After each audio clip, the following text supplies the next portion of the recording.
ದರ್ಶನ ಮಾಡ್ಕೊಂಡು ಹೋಗಿ ಹೊರಗಡೆ ಎಲ್ಲರೂ ನೋಡಿ ಇದೆ ಬಸವಣ್ಣ ಅದ್ರ ಮೇಲೆ ಕಾಣಿಕೆ ಇಟ್ಟು ನಿಮ್ಮ ಸಂಕಲ್ಪ ಮಾಡಿಕೊಂಡು ಎತ್ತಿ ಹಗುರವಾಗಿ ಬಂದ್ರೆ ಒಳ್ಳೇದಾಗುತ್ತೆ ಅಂತ, ತೂಕ ಇದ್ರೆ ನಿಧಾನ ಅಂತ. ಇದ್ರ ಸಮೇತ ಎತ್ಬೇಕಾ? ಇಲ್ಲ ಇಲ್ಲ, ಬರೇ ಬಸವಣ್ಣ ನಿಮ್ ಕೈ ಎಷ್ಟಿರುತ್ತೆ ಕಾಣಿಕೆ ಅದ್ರ ಮೇಲೆ ಇಟ್ಟು ಎತ್ತಿ ಮೂಸು ಮಾಡ್ರಿ. ಈಗ ಪಟ ಪಟ ನಾವು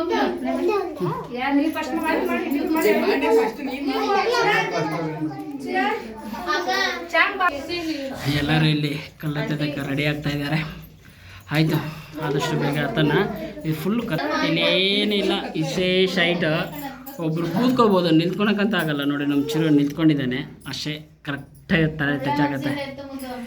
ಹಾಂ, ಚಿರು ಫಸ್ಟ್ ಪ್ರಯತ್ನ ಪಡ್ತಾ ಇದ್ದಾನೆ.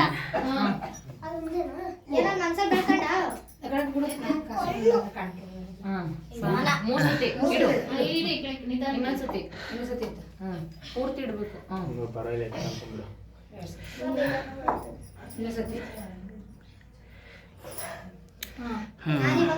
ಕೈ ಮುಗಿ